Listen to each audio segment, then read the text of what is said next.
গল্প যদি বলতে হয় তাহলে আমার পিছন থেকেই যেতে হবে, আমার বাবা মার কাছ থেকে আসতে হবে। ছোটবেলা থেকে আসেন? হ্যাঁ। আমি খুব মধ্য ফ্যামিলির একটা গরিব ঘরের মেয়ে। আমার বাবা মাও খুব অসহায়। আমার বাবা খুব ছোটখাটো একটা চাকরি করে, একটা হোটেলে কাজ করে। আমরা ভাই বোন 5 জন। ছোটবেলা থেকে আমরা অভাব জিনিসটাকে ভোগ করে আসছি। একদম মা বাবার ঘরে যখন থেকে মানে একটু ধরে বুঝ হয়েছে তখন থেকে আমরা কষ্ট কি জিনিসটা পাই আসছি। আর আমাদের একটা কষ্ট ছিল সবচেয়ে বেশি বড়, যেটা আমার বাবা মানে হঠাৎ করে সবসময় নিখোঁজ হয়ে যেত ছোটবেলা থেকেই।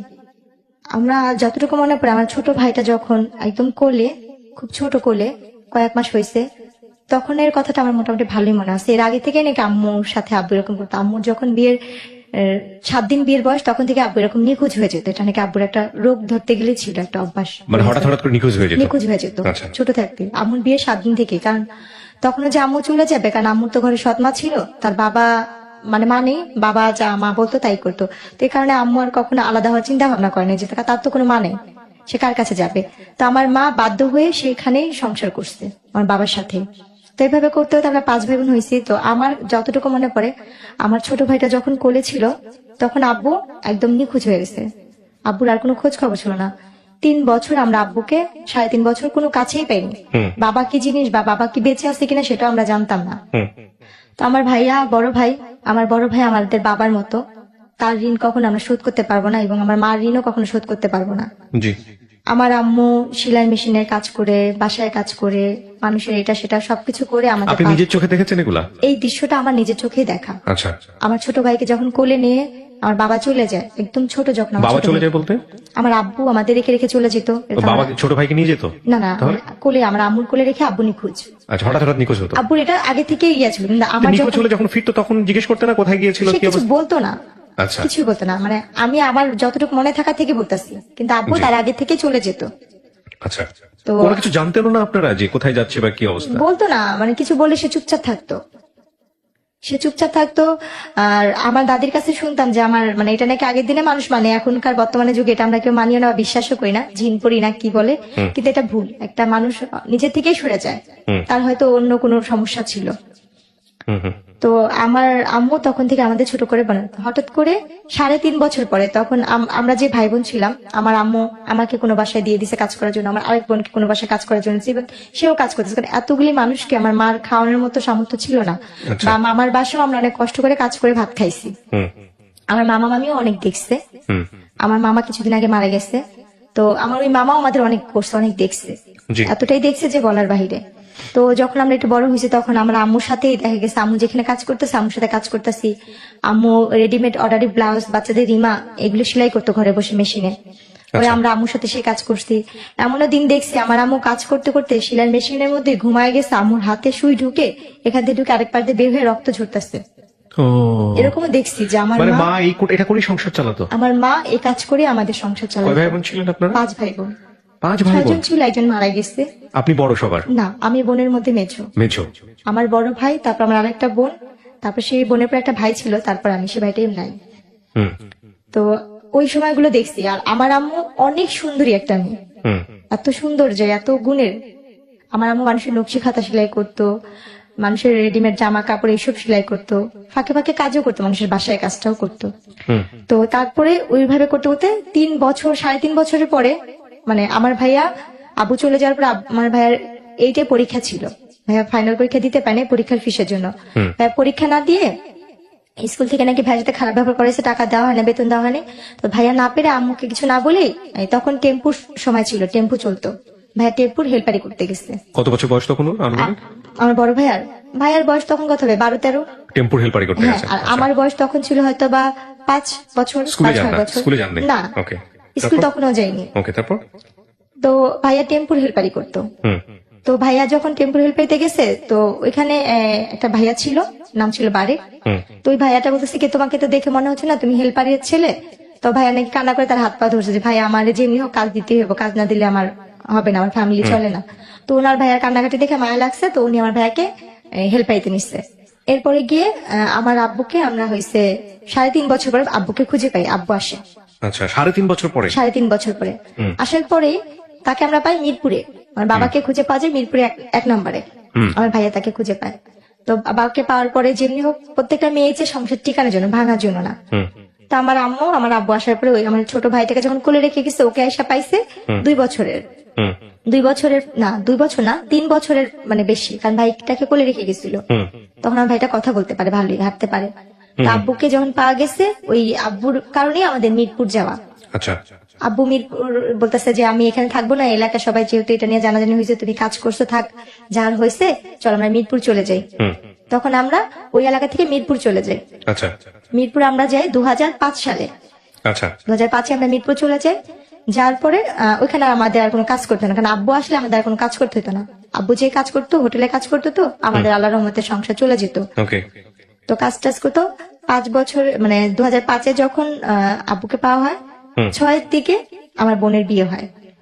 আচ্ছা আমার বড় বোনের বিয়ে হয়ে যায়, ওকে মানে 5-এর শেষের দিক দিয়ে আর কি 6-এর আগে আমার বড় বোনের বিয়ে হয়। ওকে বড় বোনের বিয়ে হওয়ার পরে আমার তখন বয়স 10 বছর পার হয়ে যায়, 10-11 বছর পার হয়ে যায়, হুম মানে 11 বছরের মাঝামাঝি। তো আমরা যে এলাকায় থাকি, ওই এলাকারই যে বাসায় ভাড়া থাকি, সে পাশের বাসায় একটা লোক ছিল। ওনারা আমাকে রাস্তায় খেলতে দেখে পছন্দ করছে, আমার বাবা মার কাছে বিয়ের প্রস্তাবও দিচ্ছে। তো আমার ভাইয়ের যে বাসায় গাড়ি চালাতো, ভাইয়া তো গাড়ি চালানো শিখে গেছে, ওই বাসায় গাড়ি চালাতো। ওনার আবার কোনো সন্তান ছিল না নিজের, তো আমার আম্মুকে নিজের মেয়ের মতোই দেখতো। তো ওই এলাকার মোটামুটি সবাই জানতো আমরা তার নাতি। হুম আমরা ওনাদের বাসায় ভাড়া ছিলাম। তো যখন আমার জন্য বিয়ের প্রস্তাবটা যায়, তখন ওই নানু বলতেছিল যে তুমি কি ভাবতাছো এটা মাতবরের নাতি? ও তো মাতবরের নাতি না, ও কিন্তু ভাড়াটিয়া এখানে। আচ্ছা ও কিন্তু মানে দেখতে শুনতে ভালো, সুন্দর, ওরা সব ভাই বোনই সুন্দর, কিন্তু ও কিন্তু কোনো বড় লোকের মেয়ে না, গরিবের মেয়ে। আচ্ছা তারপর তো আমার ওইখান থেকে ওনারা বলতেছে যে না, আমরা তো বাজারে গেছি, বাজার ভাঙাচোরা হলে আমাদের সমস্যা নেই, আমাদের সদাই দরকার। হুম আমাদের বাজার কেমন হলো সেটা আমরা জানি না, আমাদের সদাইটা আগে মেন দরকার। তো আমার আব্বু আম্মুকে এসে অনেক রিকোয়েস্ট করে, প্রস্তাব দেয়, দেখেন আমরা কিছু চাই না, শুধু মেয়েটাই। তখন রোজার মাস ছিল। তো আমার আম্মু বললো যে আমার মেয়ে তো ছোট, আমার মেয়ে তো এখনো সাবালক হয় নাই। আমার আব্বুকেও বললো যে দেখেন আমরা খুব গরিব, আর যখন আমার যার সাথে কাবিনটা হয়েছে, আমাদের ঘরে ভাইয়া বসার মতো একটা ভালো একটা মুড়াও ছিল না, আমাদের কোনো কিছুই নেই, ঢালা বিছানা মোট কথা আমাদের। এটা কি ঢাকার কথা বলছেন আপনি নাকি? হ্যাঁ, ঢাকাতে ছিলেন তখন আমরা আপনারা? মিরপুরি, আমরা তখন? কখনো গ্রামে যাইনি, ওকে আমরা ঢাকাতেই বড় হয়েছি, জন্ম ঢাকাতে। তারপর তো যখন বলে, তো ওনারা বলে আমাদের কিচ্ছু লাগবে না, যে 5 জন আসবে আমরা সেই 5 জনকে খাওয়া নিয়ে যাবো, এমন কথা ওনারা বলে। শুধু ওনাদের একটাই চাহিদা, মেয়ে সুন্দর, মেয়ে দেখতে শুনতে ভালো, আমাদের এটাই দরকার। আচ্ছা আপনার এই বিয়ের যখন আসলো তখন বয়স কত আপনার? আমার তখন বয়স 11 বছর। মাত্র 11 মাত্র বছর? 11 বছরে, মানে মানে শেষ দিকে, মানে পুরো শেষ হয়নি। মানে ওরা যারা আসছে ওরা শুধু আপনার এই চেহারা দেখে এসছে যে? আমার চেহারা দেখে। আর তখন তখন আপনি পড়াশোনা করেন নাকি পড়াশোনা করার সুযোগ আমি হয়নি? তখন স্কুলে ভর্তি হয়েছি, তখন হিসাবে আমি ক্লাস 6-এ মাত্র পড়ি। ক্লাস 6 এ পড়তেন? হ্যাঁ। তারপর মাত্র 6-এ যারা বিয়ে নিয়ে এসছে তারা কোথা থেকে এসছে? তারা আশেপাশেই ছিল? তারা এমনি ওদের হোম ডিস্ট্রিক্ট বিক্রমপুর ছিল, হ্যাঁ। কিন্তু ওই এলাকার ওরা স্থানীয় ছিল, স্থানীয় মিরপুরে। ছিল এবং আপনাদেরকে চিনতো আগে? আমাদের চিনতো যে আমরা ভাড়াটিয়া, সেটা চিনতো। ওকে তারপর? কারণ আমি তো সারাক্ষণ রাস্তায় খেলতাম। হুম তো ওনারা যখন ইয়ে করছে, মানে আমার যার সাথে বিয়ে হয়েছে তাকে আমি একসময় মামা ডাকতাম, আর মাকে আমি নানি ডাকতাম। হুম মানে উনি আমাকে ওই বড় হওয়ার পর ওই তখনই দেখছে। হুম হুম দেখার পরে বলতেছে যে এই মেয়েটা কে রে? ওর বোনের সাথে, ফুফাতো বোনের সাথে আমি খেলতাম। হুম বলছে মালিহা এটা কে রে? বলতেছে এটা তো জেসমিন, ওই পাশের বাসায় থাকে ওরা। হুম এবার বলতেছে কি মেয়েটা কি করে? বলতেছে ও ওইখানে সরকারি স্কুলে পড়ে, আমার সাথে মেয়ে খেলতে আসে। তখন রোজার মাস ছিল। আচ্ছা তো আমাকে দেখছে ইফতারির 2-3 ঘন্টা আগে, সে আমাকে দেখছে। আচ্ছা দেখার পরে তারা ইফতারির পরপরই তারা চলে আসতে আমার জন্য বিয়ের প্রস্তাব নিয়ে। হুম আসার পরে আমার মা বাবাকে অনেক রিকোয়েস্ট করলো, যেদিন দেখছে সেদিন কথা বলছে, তারপর দিন আমার গায়ে হলুদ হয়েছে। ওকে আমার বাবা মাকে তারা এক পর্যায়ে, আর আমার বাবা মা ভাবছে যে আমরা গরিব, এত বড় লোক জায়গা থেকে আসতে, নিজের থেকে মেয়ে নিতে চাচ্ছে। তো একদিন সময় চেয়েছে, তারা সেটাও দেয়নি। তারপর দিন গায়ে হলুদ করছে, তারপর দিন কাবিন করছে ওনারা। বুঝতেন ওই 11 বছর বয়সে বিয়ে কি জিনিস? আমাকে কতটুকু যখন বুঝতেন? আমাকে ওনারা পার্লারে সাজাইতে নিচ্ছে। হ্যাঁ আমি এই যে পাশে যে খেলতাম গলিতে, আমাকে ওই গলিতে কয়েকটা আন্টি ছিল, অনেক আদর করতো। হ্যাঁ আমাকে বলতো ললনা সুন্দরী বলতো, ওনারা আমাকে আদর করে ললনা সুন্দরী বলতো। আচ্ছা আর একটু দুষ্ট টাইপের, মানে খেলাধুলার প্রতি আমার নেশা অনেক বেশি ছিল, আর চুলগুলি একটু বড় ছিল তো যার কারণে। হুম হুম হুম তো তারপরে গিয়ে ওনারা আমাকে, আমাদের তো পার্লার সাজানোর তো কোনো সামর্থ্য নেই। যেমন আমার বড় বোনের বিয়ে একটা সুতি কাপড় পরে নর্মাল, মানে বিয়ের লাল বেনারসি শাড়িও না, আচ্ছা। একটা সস্তা কাপড়ে আমার বড় বোনের বিয়ে হয়েছে, তখন একটু দেখছি। আর আমাকে তারা সুন্দর দামি শাড়ি দিচ্ছে, আচ্ছা। সিটি গোল্ডের জিনিসপত্রই দিচ্ছে, বা স্বর্ণের জিনিস যেটাই দিচ্ছে। আপনার ওই যার সঙ্গে বিয়ের কথা হচ্ছিল ওনার বয়স কত ছিল? উনি আমার থেকে 22 বছরের না 23 বছরের বড় ছিল। প্রথম বিয়ে ছিল আপনার? প্রথম যে কাবিনের বিয়েটা ছিল 22 বছর 25 বছরের বড় আপনার থেকে, আর আপনার তখন 10-11 বছর বয়স। না, আমার 11 বছর শেষের দিকটা। 12 বছরে পড়তে হ্যাঁ, যাচ্ছেন। পড়তে তো যাচ্ছি। আপনাকে পার্লারে নিয়ে যাচ্ছে সাজানোর জন্য। ওনাদের তারপর? নিজস্বই পার্লার আছে। ওনাদের নিজস্ব পার্লার ছিল? ওনাদের অনেকগুলো নিজস্ব মিরপুরে পার্লার ছিল। ও আচ্ছা আচ্ছা, তারপর? তো তারপরে যখন ওনার পার্লার সাজে, আমি তো কখনো পার্লারে সাজি নেই, আমার জন্য এটা পুতুলের মতো সাজ। আমি হলুদের দিনও ওনারা সাজাইছে, আমি সেটা তো অনেক খুশি ছিলাম, ফুল টুল দিয়ে। আমার বিয়ের মিষ্টি আমি নিজেই চেয়ে চেয়ে খাচ্ছি। তারপর যেদিন আমার কাবিন হয় সেদিন আমি পাশে পাশে আন্টিকে যা বলছি, পুতুল আন্টি দেখেন আমি আজকে আরো সুন্দর ললনা সুন্দরী হয়ে আসছি, দেখেন আমাকে কত সুন্দর লাগতেছে। সাজলেন, সাজার পরে থাকে না মেয়েদের তো সাজার প্রতি একটা আলাদা ন্যাক থাকে, দেখা নিজেকে আয়না যখন দেখতেছিলেন বউ হিসেবে সাজার পরে? হ্যাঁ, আয়নাতে দেখে তো নিজের প্রতি নিজে অবাক হচ্ছিলাম যে আমি এত সুন্দর, বা আমি এত পুতুলের মতো লাগতেছে, আমাকে আমি চিনতে পারিনি। বাট বিয়ে কি জিনিস সেটা আপনি বুঝতেন না? বিয়ে কিছু আমি নিজেই বুঝিনি। আচ্ছা আচ্ছা, তারপর? বিয়েটা কি, তো তারপরে গিয়ে আমার কাবিন হলো 2007 সাল আগস্টের 28 তারিখ আমার কাবিন হয়েছে। আলাপনে তো কাবিন হওয়ার পরে ওই দিন তো কাবিন হলো, তো ওনারা কাবিনের পর দিয়ে না আমাকে যখন কাজী লিখতেছে কবুল বলবে, আমার আম্মু নিচে মানে মেহমান আসছে, সবাই খাওয়া দাওয়া দিচ্ছে, আব্বু নিচে দাঁড়াচ্ছে কে কে আসবে, তো ওনারা বলতেছি তাঁতি করেন ইফতারির আগে বিয়ে পড়াবো, ইফতারির আগে বিয়ে পড়াবো। তা আম্মু ওরা বলছিল কি ইফতারির পরে একবারে ঠান্ডা মাথায় বিয়েটা পড়ে। তো ওনারা খুব তাড়াতাড়ি করতেছিল, ওনাদের বাসায় এই হয়েছে, আমাদের বাসায় ওনা কাবিন হয়, ওনাদের ফ্ল্যাটে ওনাদের বিল্ডিং এ নিয়ে কাবিন করেছে। কারণ আমাদের বাসা তো সুন্দর না, আমাদের বাসা তো মানুষ আসতে পারবে না, মেহমান আসতে পারবে না, এই জন্য। তো আমার আম্মু সবাইকে খাওয়া দাওয়া দিচ্ছে, কাজ টাজ করতেছে। এর মধ্যে আমার ভাইয়া বসা ছিল আর আমার বড় বোনের ভাসুর বসা ছিল। জি। তো ওর মধ্যে ওনারা বলতেছে কি আমার বাবার নাম, আমার মায়ের নাম, সবার নাম নিচ্ছে, লিখতেছে। তো আমাকে কবুল বলতে বলছে, আমাকে কিন্তু আমার একবার মামি আর আমার নানি শিখা দিছিল, তোর যদি কবুল বলতে বলে তুই কখনোই কবুল বলবি না, চুপচাপ থাকবি। অনেকক্ষণ পরে আমরা যখন বারবার তোরে বলবো বল বল বল, তারপর তুই বলবি। কিন্তু আমি আর সেই জিনিসটা বুঝিনি। আমাকে যখন কাজী বলতেছে বলো মা বিসমিল্লাহ কবুল, আমি বলছি হ্যাঁ কবুল কবুল কবুল, একসাথেই বলে দিচ্ছি কতবার, মানে হিসাব ছাড়াই। আমার এতটুকু মনে ছেলেটাকে পড়ে, দেখেছেন না যার সঙ্গে বিয়ে হচ্ছিল আপনার? তাকে তো আমি ছাদে খেলার সময় দেখছি, কিন্তু একবার। ওভাবে কখনো বড় ভাই হিসেবে জানতেন নাকি? মামা হিসেবে জানতাম। আর তার মাকে আমি রানী ডাকতাম। আর আর আমার যে আগে সংসারে যে ছিল, মানে আমার যে হাজবেন্ডের সাথে বিয়ে হয়েছে, ওনার যে বড় বোন ছিল, সেই বড় বোন যে আমার ননার সাথে সম্পর্ক, সে আমার মারও 2-3 বছরের বড় ছিল। এরপরে গিয়ে আমার আম্মু এসে বলতেছে কি যে আসেন আমরা বিয়ে পড়া ফেলে আপা, আমার ফুপু শাশুড়ি নাম ধরে বলতেছে যে আসেন আমরা বিয়ে পড়া ফেলে। তো আমার ফুপু শাশুড়ি বলছে আল্লাহ বিয়ে তো হয়ে গেছে। আমি কান্না করতেছি, না না আমার তো বিয়ে হয় না, আমার তো বিয়ে হয় না, আমার বিয়ে করাইবা না। আমার ভিতরে ধারণা ছিল যেমন টিভিতে নাটক বা ছবি দেখতাম যে হিন্দুরা ঘুরে যে এই আগুন রেখা, ওইভাবেই বিয়ে। আচ্ছা আচ্ছা, আমার চিন্তা ধারণা ওইভাবে মানুষের বিয়ে হয়, বাবা বিয়ে কি জিনিসটা আমি অতটা বুঝিনি। ওইটা টিভিতে দেখে বিয়ে, ওইটাই বিয়ে। যে না আমার তো বিয়েই হয়নি, আমার বিয়ে দেয় না। মানে এটা কবুল কবুল বলার পরে? হ্যাঁ, আমার কিন্তু বিয়ে হয়েছে 1 ঘন্টা হয়ে গেছে। পরে ওনারা বলতেছে কি এই যে ছবি তুলছি, দেখো দেখো ক্যামেরা দিয়ে ছবি তুলছি। তো আমার যার সাথে বিয়ে হয়েছে তার একটা ফোন ছিল, কলমালা ফোন, টাচ ফোন বড়। তো ওই ফোনে উনি ভিডিও করছে, ছবিগুলো দেখাইতেছে, আমি টাকা থেকে হাসতেছি। কিন্তু উনি যে আমার স্বামী বা উনি যে কি, আমি তখন তাকে মামা আমাকে ডাকতেছি। আমার সাথে ওনার সাথে যে বিয়ে হয়েছে, তারপরে আমি বুঝতেছি না যে উনি আমার স্বামী। বলছে মামা এইটা এটা এটা আমার বিয়ের ইয়া। তো উনি বলছে কি মামা বললো না, তুমি আমাকে তুমি করে বলো, আমি তোমার হাজবেন্ড। ওকে। তখন আমি মানে একটু চুপ হয়ে গেছিলাম। এরপরে গিয়ে ওনারা আর কি আমাকে বলতেছে, আমার আম্মাকে, আম্মু বলছে তাহলে আমরা ওরে নিয়ে যাই।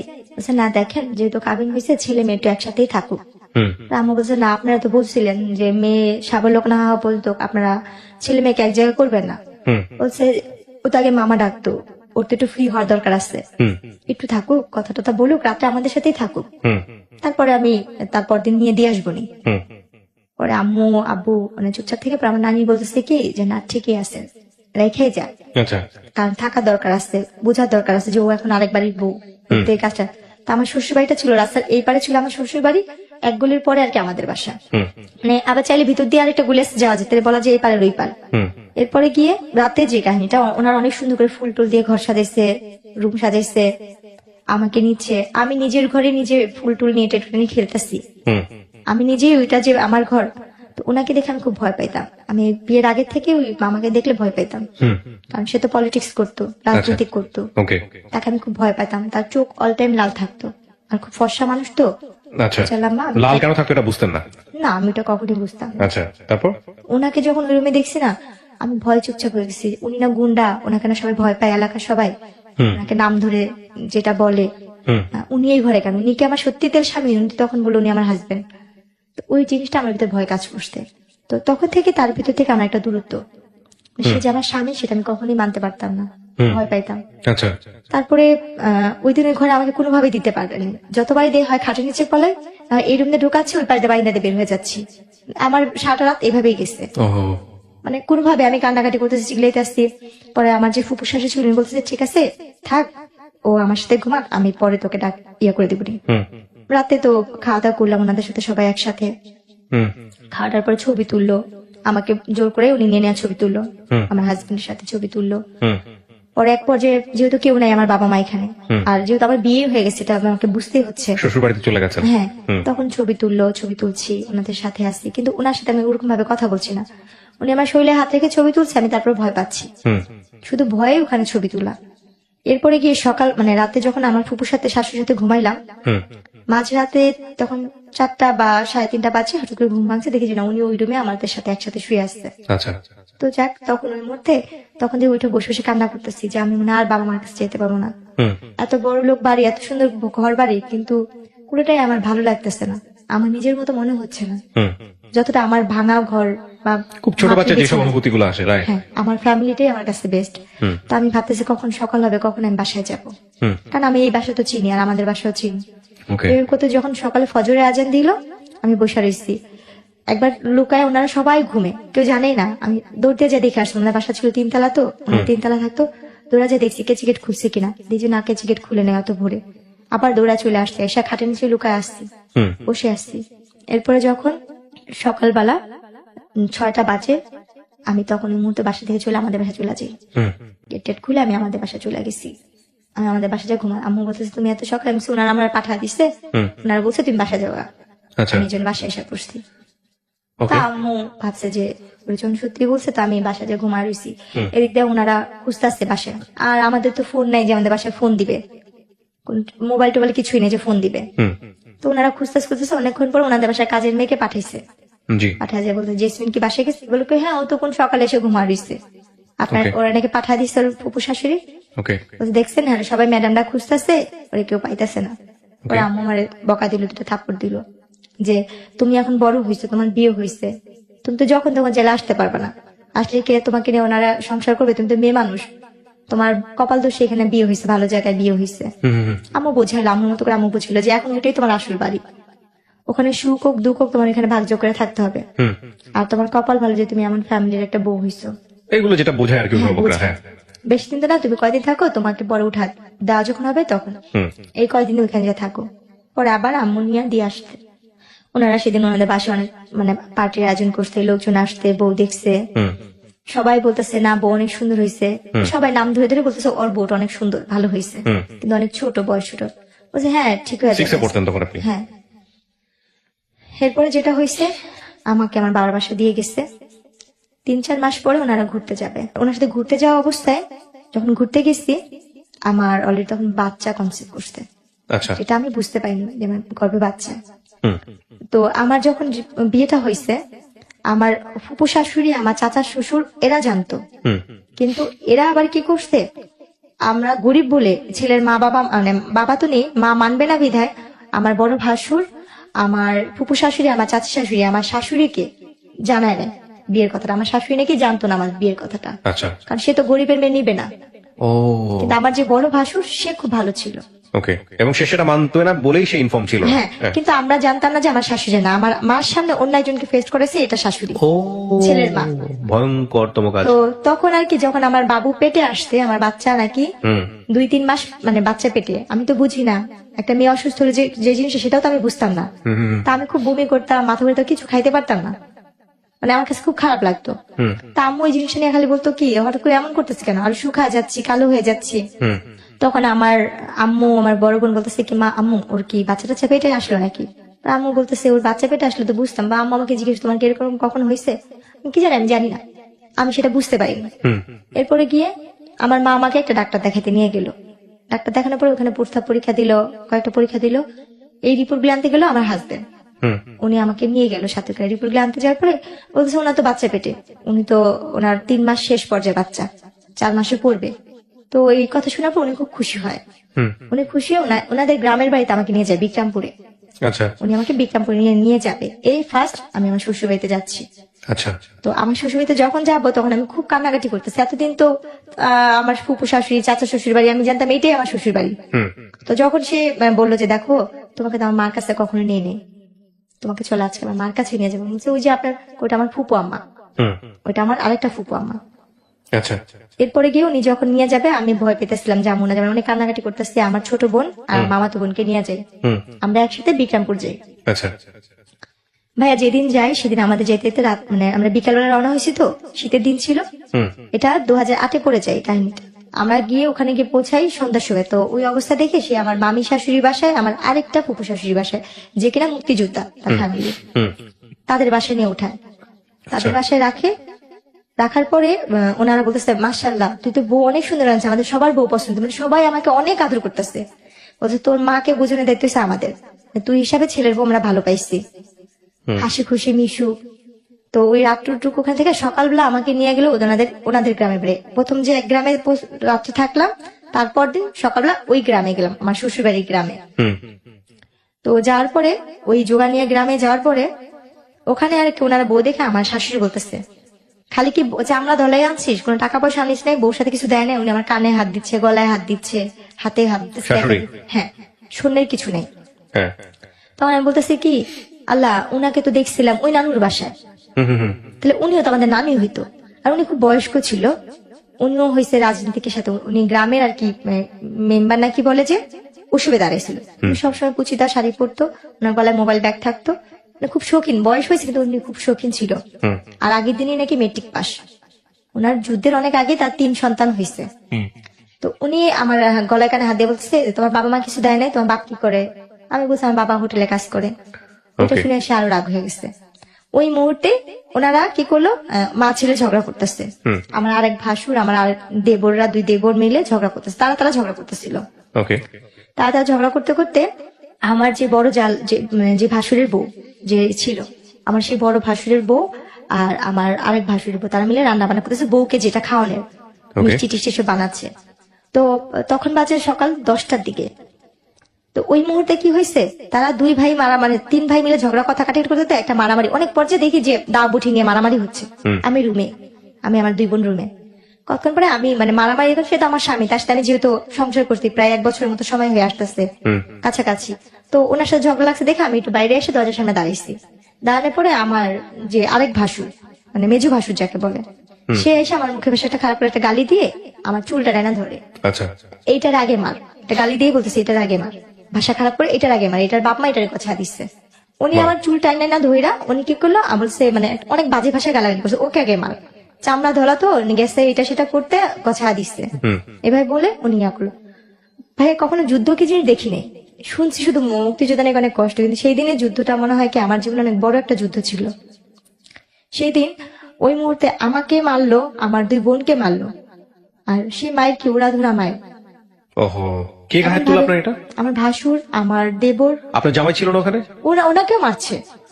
মিথ্যা তো কেন বলবো, উনি খুব মানে যতটুকু সাধ্য উনি ইয়া করতে, ওনাকেও মারছে। উনি বলছে আমি যদি গরিব মেয়ে কিনে সংসার করে ভাত খেতে হবে তোদের সমস্যা কি, আমি তোকে নিয়ে ভাত খাবো। এই নিয়ে ওনারা ভাইরা মারামারি করছে। কিন্তু আমি যে প্রথম দিন তার আগের দিন যেই আমার ফুপু শাশুড়ি আর মামি শাশুড়ির বাসায় উঠছিলাম, তারা সেই খবরটা পেয়ে তাদের গ্রাম থেকে লোকজন নিয়ে আসতে আইসা ওনারা আমাকে, আমার শ্বশুর বাড়ির সাথে 2 পক্ষ মারামারি লেগে ঝগড়া লাগে, দা বঠি মানে কাছি টাছি নিয়ে একজন আরেকজনকে কুপাকুপি মারামারি, এই এমনকি মেয়েরাও ওনার কোমরে বাইধা মারামারি করতেছে। তখন আমার ওই যে ফুপু শাশুড়ির মেয়ে আপু, ওই আপুটার নাম আমি বলতে চাচ্ছি না, আপুটা যেহেতু পলিটিক্স, ওই আপুটা আসছে। ওই আপুটা এসে উনি আমার ননদ হয় সম্পর্কে, একটু বড় আমার বয়সে। ওই আপুটা আমাকে এসে ধরে, আমার বোনকে ধরে ধরে আমার দাদি শাশুড়ি ঘরে নিয়ে দরজা বন্ধ করে বলছে তোর এই ঘরটা বের হবি না। এরপরে গিয়ে ওই মারামারি হইলো। তো মারামারির শেষ পর্যায়ে যেটা দাঁড়াইলো, বলছে মা ওর বাচ্চা পেটে। তো উনি বললো কি ঠিক আছে তুই গরিবের মেয়ে বিয়ে করছিস, এটা আমি মানতে পারতেছি না, তারপর মেনে নিবো, পেটে বাচ্চা যেহেতু। তোর বউ যদি মেয়ে হয় তাহলে আমি আমার ঘরে জায়গা দিব না, তুই তালাক দিবি। আর যদি তোর বউর ছেলে হয় তাহলে আমি তোর বউকে মেনে নিব। তো বললো যে ঠিক আছে দেখা যাক। তো বলে না যার কেউ নেই তার আল্লাহ অবশ্যই থাকে। আমার আল্লাহ পাক 2টাই দিছে একসাথে, একটা ছেলে একটা মেয়ে একসাথেই দিছে আল্লাহ পাক। তো ওই সময় আর কি মারামারি হওয়ার পরে তো প্রায় মা ছেলেতে ঝগড়া খাই যা হইতেই থাকতো এই যৌতুক নিয়ে। আমার বাবা মা কিছু দেয় না, এটা না সেটা না।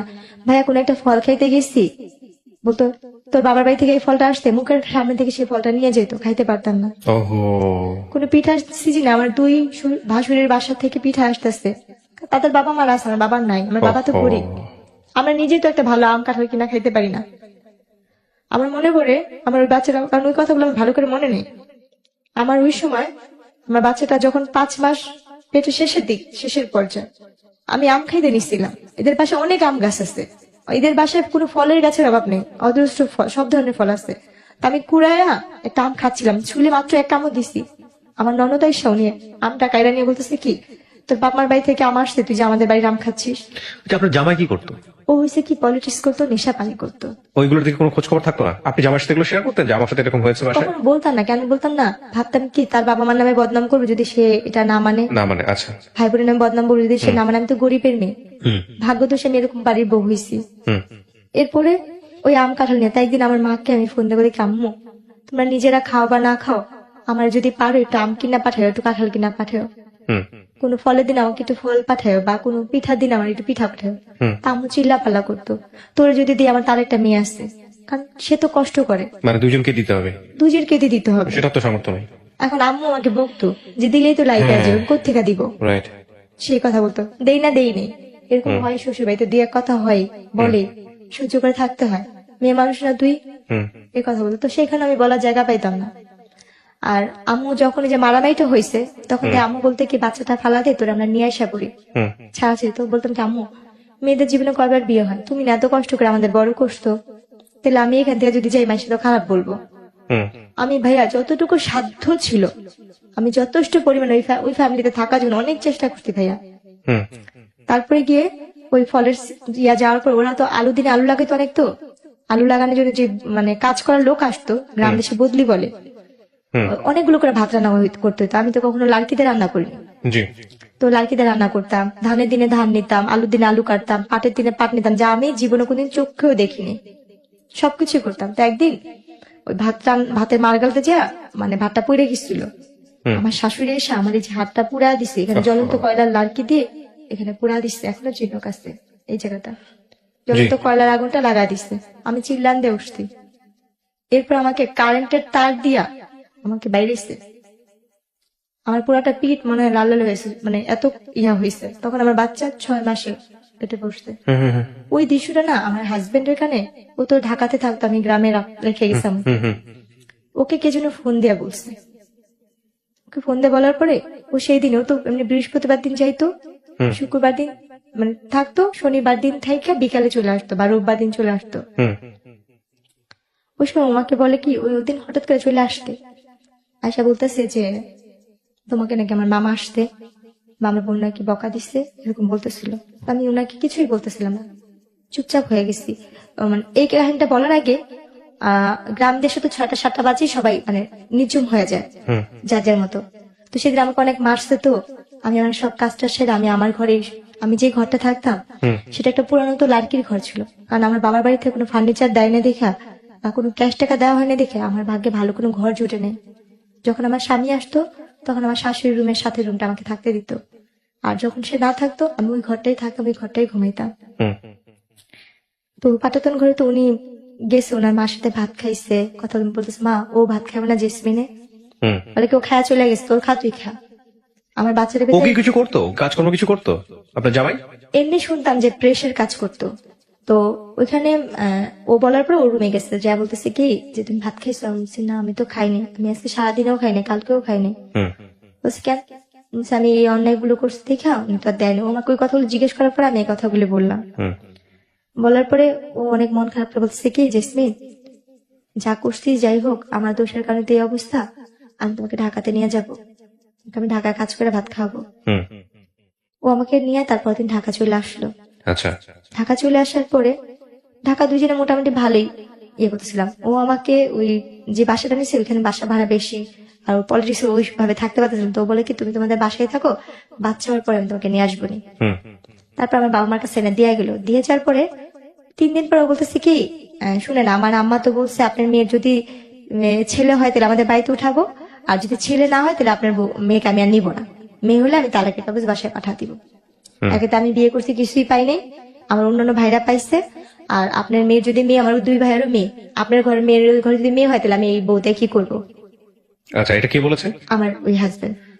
এরপর শেয়ার করে খোঁজ খবর নেওয়ার পর একদিন আমার মা আর আমার খালা মিলে আমার শাশুড়িকে ফোন দিচ্ছে হুম। যে আপনার কি জেসমিনকে নেবেন না, ওর তো 7 মাস শেষের দিকে, বা আপনার কি দেখতে বলছে যে আমার ছেলে যা বলার বলেই দিচ্ছে। ওর আমার খালা বললো কি তাহলে আমার একটা আপনি কথা কি জানেন, মানে আপনার ফ্যামিলির লোকজন কি জানে যে ছেলে মেয়ে হওয়ার ব্যাপারটা আসলে শুধুমাত্র সাইন্টিফিক্যালি এটা নির্ভর করে হচ্ছে একটা ছেলের উপরে? আমার পুরা ফ্যামিলি তো মানে লেখাপড়া জানে না। এটা জানে না? আপনি জানতেন এটা? আমি যে বললাম আপনাকে, আপনি এটা জানতেন? আমি নিজেও জানতাম না। আজকে ফার্স্ট জানলেন? হ্যাঁ, আমি আজকে মানে জানছি। একটা সন্তান ছেলে হবে নাকি মেয়ে হবে এই ক্ষমতাটা আল্লাহ শরীরবৃত্তীয় ভাবে একটা ছেলের মধ্যে রেখেছেন, এবং এটাতে একটা মেয়ের কোনো হাত নাই। হ্যাঁ, এবং এটা ক্রোমোজোমের ব্যাপার স্যাপার থাকে, আমি বৈজ্ঞানিকভাবে আপনাকে ব্যাখ্যা করবো না, কিন্তু এখানে মেয়ের কোনো হাত নাই। এটা আপনাকে এই কারণেই বলতেছি যে বাংলাদেশের অনেক অনেক মেয়ের ভাগ্য এই জিনিসটার উপর নির্ধারিত হয়, এবং মনে করা হয় যে ছেলে হবে না মেয়ে হবে এটা তারই দোষ। যদিও সমাজ অনেকখানি পরিবর্তন হয়েছে, এখন আর আমি জানি না এত পিছিয়ে আছে কিনা মানুষ, কিন্তু এটা কি আপনি জানতেন? আজ পর্যন্ত আপনি জানতেন না? জানি না। আচ্ছা, তারপরে কি হলো? এরপরে গিয়ে সে আর আমাকে নিতে আসতো, তখন আমি শুধু কান্না করতাম আর ভাবতাম যে আল্লাহ কেন এরকম করলো, বা আমার বাবা মা এত টাকা পয়সা কোথায় পাবে? হুম। ডাক্তার বলছে যে মেয়ের বয়স কম, সিজার করতে হবে, বাচ্চা একসাথে 2 বাচ্চা একসাথে পেটে, সিজার করতে হবে, এরকম ভাবে মানে ইয়া করতেছে। আচ্ছা। তখন আর কি আমার বাবা মা কি করবে, তারাও খুব টেনশন করতো। আমার মধ্যে আল্লাহ ভরসা, আমি শুধু ভাই কান্না করতাম, কারণ কান্না করেছে আমার আর কিছু করার নেই। কিন্তু আমি তাকে কখনো মানে আমার হাজবেন্ডকে লাগবে বা তাকে আমার দরকার ওরকম ভাবে তখন আমি ট্রাই করি, মানে স্বামী কি জিনিসটা আমার ভিতরে তখনও কোনো কিছু কাজ করেনি। আচ্ছা। আমার ভিতরে ওই জিনিসটা মাথায় দেখে সে যদি নাও আসতো, আমার কোনো কিছু যায় আসতো, তার ভিতরে আমার কোনো মায়া বা ভালোবাসা কোনো কিছুই সৃষ্টি হয়নি। এরপর হয়েছে গিয়া আমার বাচ্চাটা মানে মারামারিতে হইলো, আমার যখন বাচ্চা হবে, হুম। আমার অলরেডি বাচ্চা হওয়ার সময় হয়েছে 2010-এর দিকে আমার বাচ্চা হলো, হুম। এবং নর্মালি ডেলিভারি হলো বাচ্চাগুলো। হুম। বাচ্চাগুলো মানে 10-এর, বাচ্চাগুলো মানে টুইন ছিল? হ্যাঁ, ও আচ্ছা। মার্চের 26 তারিখে হয়েছে। দুটোই মেয়ে? না, ছেলে? ছেলে। এক ছেলে এক মেয়ে, মাশাআল্লাহ। হ্যাঁ, তারপর? এবং নর্মালি ডেলিভারি হয়েছে Okay. আল্লাহর রহমতে। হুম। তখন ওই কথা শুনে ওনারা আসতে, হুম। ও আমার হাজবেন্ড আসতে, আমার হাজবেন্ডের বড় ভাইটি সবাই আসতে, দেখলো খুব খুশি বাচ্চাদের নিয়ে হুম। গেল, কিন্তু মেয়েটাকে ওরকম বেশি একটা আদর করে নাই, আচ্ছা ছেলেটাকে নিয়ে সবাই খুশি ছিল। আচ্ছা আচ্ছা। এরপরে গিয়ে ওনারা আর কি ভালোই দিন কাটতেছিল মোটামুটি আল্লাহর রহমতে। ঝগড়া কাজে আসে মানে মায়ের ধর আসে, উনি তো নেশা করতো, নেশা করে আসতো, প্রায় বলতো যে তোকে বিয়ে করে কিছু পাইনি মাতাল অবস্থায়, তোরে বিয়ে করে যৌতুক পাইলাম না, তো তোকে দিয়ে আমি ইয়ে করবো, এখন তো আমার বাচ্চা হয়েছে, আমার ছেলে হয়েছে, আমার তার তোকে আর দরকার নেই, আমার মেয়ের অভাব নেই, হুম। এরকম বলতো। এমনকি উনি ঘরে অনেক মেয়েদের নিয়ে আসা, যেরকম স্বামী স্ত্রী থাকে ওরকম সে থাকতো। আচ্ছা, আপনার সামনে? হ্যাঁ, এইভাবে সে ব্যাপারগুলো করতো। তো সত্যি কথা বলতে কি, আমার না ওই মানুষটার প্রতি কখনোই ভালোবাসা কি জিনিস আসেনি, কারণ আপনি বুঝিনি তো নাই, বোঝার বয়স ছিল না বিষয়টা। বোঝার বয়স নেই। আর কেন জানি তাকে তো আমি ভয়ই পাই, তাকে তো কোনো ভালোবাসার মানুষ হিসেবে দেখিনি বা স্বামী হিসেবে দেখিনি। 2টা বাচ্চা হয়েছে, তাও মনে হয় হাতে গোনা কয়েকদিন স্বামীকে পাইছি। হুম। আমার ওনার প্রতি কোনো মায়া নেই, তো ওনার প্রতি আমার ভয়টাই বেশি কাজ করতো সবসময়। আল্লাহ কখন যেন এসে আমাকে মারবে, কখন যেন উনি মাতাল হয়ে আমাকে মারবে, হুম। এই চিন্তাগুলো ছিল। আর ওনার সাথে যেটা, উনি হয়তো মানসিক ভাবে সাইকো টাইপেরই ছিল, যেটা মানুষ বলে। হুম। হুম। আমি আমার হাজবেন্ডের সাথে কোথাও যাচ্ছি, কেউ যদি বলতে চাই তোর বউটা তো অনেক সুন্দর, উনি তাকে কিছু না বলে সে আমাকে উড়া ধরা মারতো। হুম। আর মার কি, যে মারগুলো সহ্য করার মতো না, যে মারগুলি আমার আজও ঘুমাইলে চোখ বন্ধ করে আমি চোখের সামনে ঝাপসা ঝাপসা ভাসে, হাতটাকে এভাবে পিছিয়ে মারতো, মুখে কাপড় দিয়ে তার পাতালুতে মারতো, ওহো। যেটা আমি বাইরে কেউ কিছু বলছে উনি আমাকে সে মারতো। কিন্তু যখন আমার বাবুগুলো হুম। বয়স আস্তে আস্তে বাড়তে থাকলো, 6-7 মাস বয়স হইতে থাকলো বাচ্চাগুলোর, তখন থেকে তার অত্যাচার আরো বেশি বেড়ে যেতেছিল, হুম। প্রতিনিয়ত তার অত্যাচার বাড়তেছিল। কারণ তার ছেলের প্রতি তার ভালোবাসা ছিল বেশি, মেয়ের প্রতি না। এবার প্রায় এমন করতো। তার প্রায় মা বাবার কাছে আমি বেশিরভাগই বাবা মার বাড়িতে দিন কাটেছি। বড় লোক দেখা বিয়ে দিছে, কিন্তু বাবা মার বাড়িতে আমি পড়ে আসছি। হুম। বড় লোক শুধু নামেই ছিল, কাজে না। ওই আস্তে আস্তে ওই ব্যবসার কাজটা আমার দিকে আস্তে আস্তে পড়তেছিল। কারণ আমার ছোট থাকতে তখন আমি অনেক হ্যাংলা পাতলা চিকনা টাইপের ছিলাম। বাবু হওয়ার পর আস্তে আস্তে আমার গ্রোথ ভালো হচ্ছে, আমি দেখতে আরো বেশি হচ্ছি। হুম। এখন তো আমি কিছুই নেই, তখন দেখতে আমি আসলেই অনেক সুন্দর হচ্ছিলাম। হুম। তো যখন কাজ কাম করতাম, রান্না বান্না করতাম, বাসায় বিভিন্ন টাইপের লোকজন আসতো, তার দলের লোক আসতো, তার দলের লোকের বাইরের লোক আসতো, তার কুকুর গেস্ট আসতো। হুম। আস্তে আস্তে এক একজন আমার কথা বলতো ওদের কাছে। তো তখন ও ওই জিনিসগুলো আমাকে আমার মাথায় ঢুকে তো তুমি এটা করো এটা করো। আমি বললাম না আমি কেন যাবো, কেন করবো ওই জিনিসগুলো না। আমি বলতাম কি আপনি যদি আমাকে এই কথাগুলি বলেন আমি মানুষের কাছে বইলা দিব। তখন সে আমাকে আবার ওইভাবে হাত পা বাইধা পা তালুতে মারতো। আর ওই মারার অবস্থা মনে হতো কি কেউ যদি একবার আমার হাতটা খুলে দিত আমি নিজে তারে খুন করতাম। মানে এত রাগ উঠে যেত? এমন ভাবে মারতো যে মারলে মানে ভাষায় প্রকাশ করা যায় না। মানুষ নাকি রিমান্ডে অনেক মারধর করে, কিন্তু আমি এই জীবনের রিমান্ডের মায়ের অনেক খাই আইছি, অনেক রিমান্ডের মায়ের খাই আইছি যে মায়েরগুলি আমি চোখ বন্ধ করলে আমার চোখের সামনে ভাসে, কাউকে বলতে পারি না। মনে হয় যে আস্তে আস্তে মানসিক রোগী আমি নিজেই হয়ে যেতেছি। উনি কি ওনার থেকে বেশি এখন মেন্টালি টর্চারিং আমার হচ্ছে। বাপ মার কাছে যেমন বাপ মা তো গরিব, বাপ মা কোথেকে আমরা সাহায্য করবো। আমার কিছু বলতে গেলে বলতে হুমকি দিত আমার ভাইরে এটা করবো, ছোট ভাইরে ওই করবো, বড় ভাইরে করবো। চিন্তা করতাম আমার লেগে আমার ভাইদের করতে হইব, আমরা তো নিজেরাই গরিব। ওনার সবকিছু মানতাম, খালি পারতাম না নিজের দেহটার বিলা দেওয়ার জন্য। যা বলতো তাই করতাম, যেটা বলতো সেটাই করতাম। আর স্বামীতে যে ভালোবাসা তাকে আমি এটা কখনই আমার ভিতর থেকে কখনো আসেনি। তার জন্য মানুষ যেমন একটা মেয়েকে ভাড়া করে আনে ব্যবহার করে, আমি ওনার কাছে সেরকমই মনে করতাম যে উনি যে মেয়েটাকে আজকে আনছে আমি তাদের ভিতরে একজন। এই জিনিসটা মনে করতাম সবসময়। তারপরে গিয়ে এই যে বাবা খাওয়াটা, উনি বাবা খাওয়া তুললো আস্তে আস্তে আস্তে আস্তে আমাদের সংসার ধ্বংসের পথে চলে যেতেছিল। তার ভাই বোন তারা তো সবাই এক সাইডে হয়ে যেতেছে, শুধু তার সাথে তার দুই ভাই আর তার মা ছাড়া আর কেউ তার সাথে মিলতো না। কারণ তারা তো এই ধরনের ব্যবসা করতো, তার একটা ফুফু ছিল এই ধরনের কাজ করতো। প্রিয় দর্শক এবং শ্রোতা, আপনারা শুনছেন এবং দেখছেন। আমার যতটুকু লাস্টের দিকটা মনে পড়ে, আমার উপরে তো যে অত্যাচার গেছে তো গেছি, আমাকে গ্রামে নিয়ে আমি বলছি এরপরে পুলিশ কেস হয়েছিল বংশাল থানার ভিতরে আমাকে, ওর নাম। আচ্ছা। তবে যে বাসায় থাকতাম সে বাসায় আমাকে একবার অনেক মারতেছিল। ওই দিন মনে হয় আমাকে ছাদ থেকে ফালা দেওয়ার কোনো প্ল্যান করছিল। আচ্ছা। যে বিল্ডিং এ থাকতাম 7 তলায়, আচ্ছা। তখন পুরান ঢাকায় থাকি। তো ওইখানটা আমার যেটা মনে পড়ে, আমার অনেক মারতেছিল, এত মারতেছিল যে মানে ভাষা মারতে মারতে টাইনা টাইনা আমার ছাদের কর্নারে নেওয়ার চেষ্টা করতেছিল। আমি কোনোভাবে যাবো না, আমি দরজার সিট ইয়াটা ধরে রাখছি। আমি বলছি আপনি আমাকে একটা বারের জন্য মাফ করেন, আপনি যা বলবেন আমি তাই করবো, আপনি যেইটা বলবেন আমি সব ধরনের কিছু করবো। আমি কাজের মেয়ে হয়ে থাকবো শুধু আমার বাচ্চাগুলোর জন্য, শুধু আমার সন্তানগুলোর জন্য আমি এই লোকটার সাথে থাকতে চাইতাম। কারণ আমার নিজের প্রতি, নিজের দেহের প্রতি কোনো লোভ ছিল না, এই দুনিয়ার কোনো কিছুর প্রতি আমার লোভ নেই। আমার শুধু একটাই শখ ছিল, আমি একটা ঘরের বউ হবো, একটা যৌথ পরিবারের বউ থাকবো, একটা সংসারী মেয়ে থাকবো।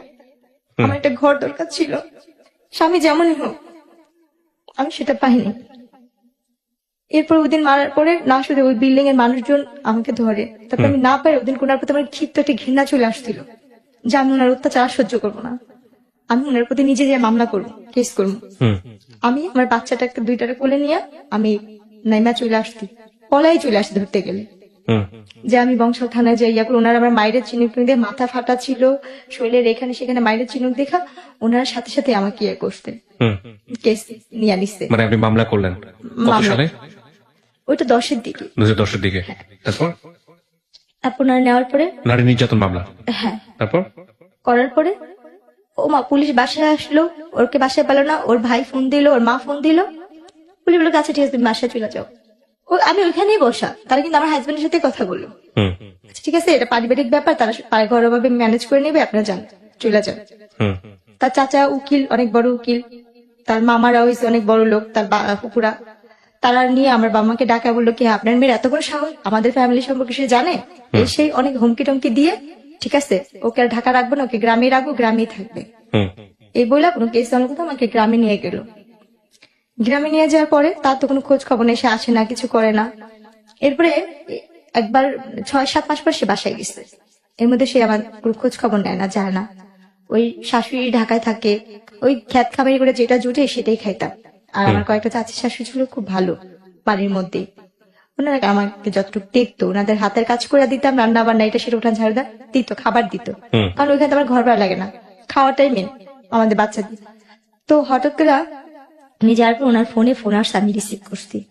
একটা মেয়ে ওনাকে জান করে ডাকতেছে ওনার নাম ধরে, পরে শুনলাম যে ওনার সাথে ওই মেয়েটার বিয়ে হবে। প্রত্যেকটা মেয়েরই স্বামী যেমনই হোক, স্বামী তো, কারণ উনি অনেক মেয়েদের সাথে সম্পর্ক করে, কিন্তু কোনো মেয়েকে যদি সে বিয়ে করে তাহলে আমি তার এখানে থাকতে পারবো না।